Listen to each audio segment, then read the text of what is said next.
Love and peace to you. My name is Peter Johansson Osisi, and this is a belief brief with our Sona Ashram, and we are talking with our friend Akshai Singh about his religion. And here we go. So you can adjust that. Hello. So, again, namaste, Akshai. So, just to get into it, what is your religion? I was raised in caste privilege Hindu family. We're a fairly secular family, and I learned some of the basics of Hinduism. I learned, even what that is, we can talk about. But I was educated in from like 10 to 17 sporadically on a weekly Sunday school classes that were usually about the Vedic, not as even so much Vedic, but like from the same tradition down, but like mostly I think philosophy that was picked up from the Upanishads to more modern in the context of Hindu history, poetry, as well as like the big epics in the Mahabharata, the Gita, and Ramayana. Yeah. With some family members and close friends who I learned more about Vaishnavism from through the years, but I don't think that in that sense I struggle sometimes to understand what I am in the context of it, is if I actually practice Hinduism, if I am a Hindu, if it's a religion at all.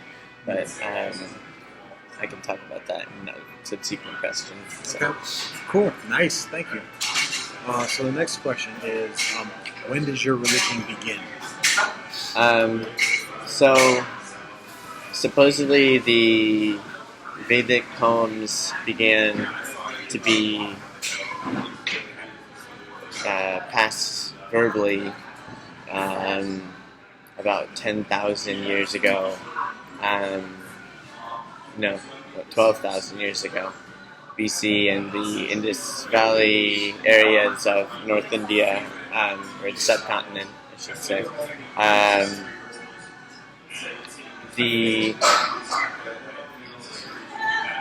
I would say that the kind of examples of what I would understand as beginning to understand like what I inherit as practice of Hinduism is probably from the post-Buddhist times and in kind of the 500 BC and 400 BC era, after kind of a lot of kind of in the same way that a lot of the kind of reformations of Christianity occurred. What was happening spiritually, I think, was probably much more influenced by a lot of incorporation of Buddhist thought to the subsequent centuries. Cool. Thank you. So, who is the founder of your religion? I don't think there's any founder that has ever ascribed to Hinduism. The name Hindu is even kind of a misnomer. While there's a certain vein of similarity that extends across the subcontinent and the world in terms of deities that are worshipped, and some of the mythology and the stories, the idea of what a Hindu is mostly a colonial construct of the British that consisted of non-Muslim, non-Sikh, people who we now call Hindu, but across many castes and many practices and villages that. So I will say Hinduism began in the 1850s. Okay. Cool. Good. All right. So, who or what is the highest authority within your religion? Um, I don't know. I think philosophically, when we step outside, so Vaishnavas might say Ram or Krishna or Vishnu. Um, certain devotees might say a certain deity. Some people will have people who they worship almost as prophets, essentially, like Sai Baba, or Satya Sai Baba. The different Sai Babas over the years, and the way that kind of similar to the Sikh and more more Western from India, Western religions as prophetic religions that ascribe to a God. I don't think that, especially in the philosophical sense of Hinduism, that there's any highest entity, though I would argue that I had been taught almost in what I always related to the Quaker tradition was that there's a divine, there's a divinity that rests within all creations of the universe, and that that is the highest and purest quality that exists within the creations of the universe. So, and that which binds us and connects us, and do feel that was an idea encouraged by the philosophy that I was taught. So, yeah, A philosophy called. the philosophy Okay. that was imparted upon me through the medium of Hinduism. Sure. Yeah. Cool. All right. Excellent. So next question. What are significant rituals or observances within your religion? I mostly like to celebrate Diwali, the Festival of Light, and the moment to celebrate all of our all our blessings, as well as to clean ourselves for the future and to lighten our lives, lighten our homes, and warm them for guests, and to give gifts and to give love across the community. I especially like Holi, which is a celebration of a triumph of good over evil in the most fundamental sense, but where we get to throw color and colored dye, powder dye at our friends and family, and be pretty merry. Those are the main rituals. I mean, there's Janmashtami I've gone to at the temple, which is celebrating the birth of Krishna. It's kind of a Christmas-esque celebration. Yeah, this is pretty fundamental. I've always enjoyed the way that Christmas is celebrated, and then would justify it by appropriating Jesus as an incarnate of Vishnu. Okay. Yeah. So it was a pretty easy one to do. Well, that seems to be. Well, and having since learned a lot more about the narrative of Jesus, I'm totally down with that appropriation. Okay. So next question is, what does your religion teach about outsiders?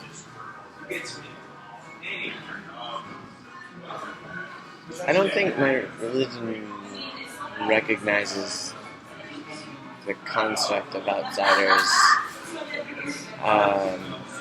apart from those who are not oneself, right? That there's people outside of you as an entity and a sentient being, but as I said, they hold the equal sanctity of creation, and that is the fundamental truth about anything outside of your being and person, and that it's worthy of connection and understanding. And we pray for that understanding of those things which are outside of us. Yeah, I would say I've culturally learned far too much from people who claim to be Hindus or people of faith about principles of outsiders and those who are worthy of violence being imparted upon them. But I do not ascribe any part of that to what I think of as Hindu philosophy. Maybe Brahminist philosophy even, but I don't equate those two things as I would, any politic and any faith. I think they're separate, even though they've been married through history. Cool. All right, so the concluding question. What are gems that you treasure within your religion? Like teachings or experiences or...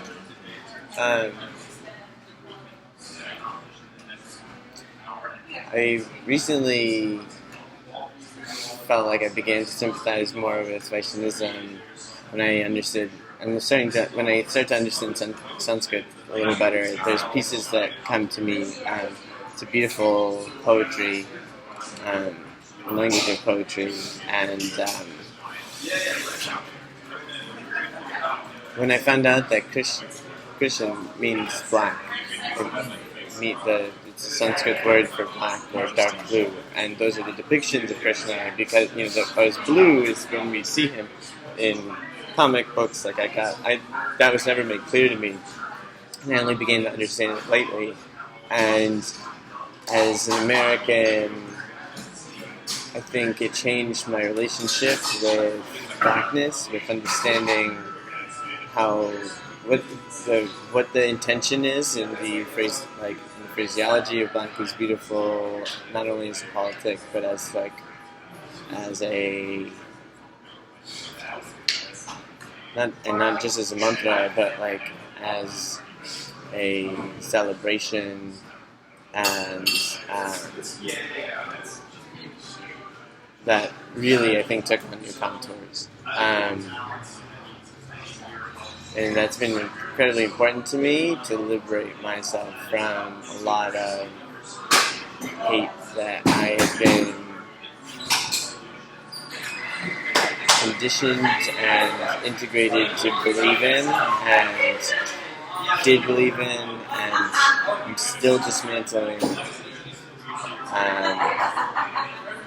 But I feel much more confident about my journey, understanding that truth better, and that I have a context within that truth, not that I'm outside of that truth. And that's been enlightening and inspiring. I usually still operate on the concept of dharma, which is, as I interpret it, a sense of duty to myself, to my family, to my community. I think that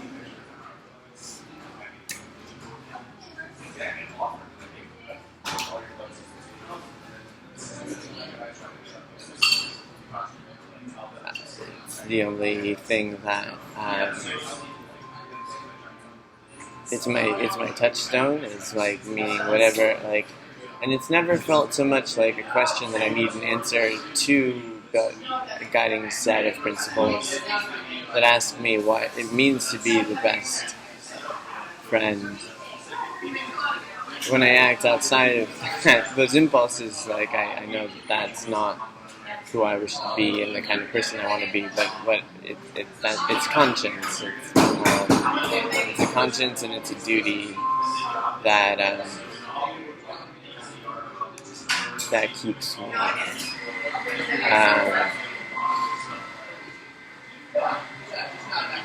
But I think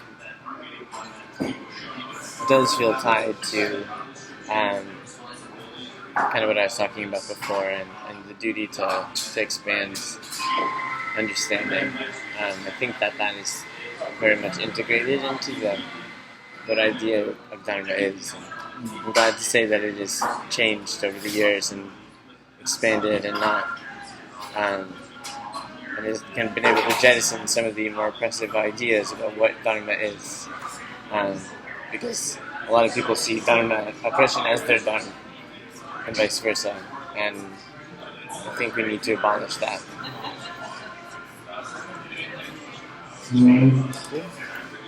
So, That's it? Okay. Anything else you want to share?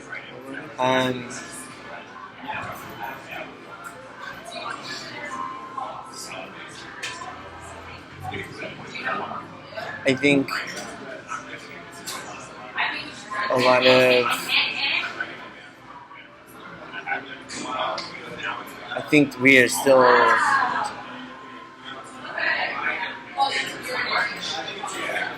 really battling the demons of caste-based suppression in America right now, in India for sure, and I think we have to be really cognizant of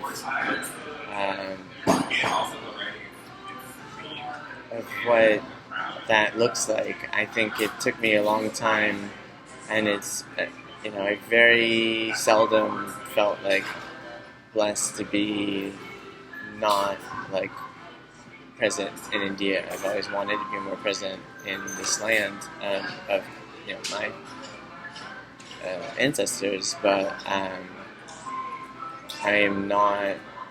don't feel that I've missed out on that inheritance, and understanding it now from my own inherited violence, like being separate but wholly the same, it makes me feel finally feel it's a long video. Okay. More connected, and less that I was ever separated in the first place, but I just didn't know that. And so it's actually made me feel the ability to not feel like I've been missing out on India, but that I've been getting to know her from here, and getting to know Pakistan from here, and that I wish that my grandfather's from Lahore, so it's places that I really wish to be in times that aren't defined by political religion. It's not religion, but it's a form of politics based off of manipulating religion, and I want to work with my brothers and sisters in both spaces and nations to never feel divided from their homes on the other side of the line of control. Thank you.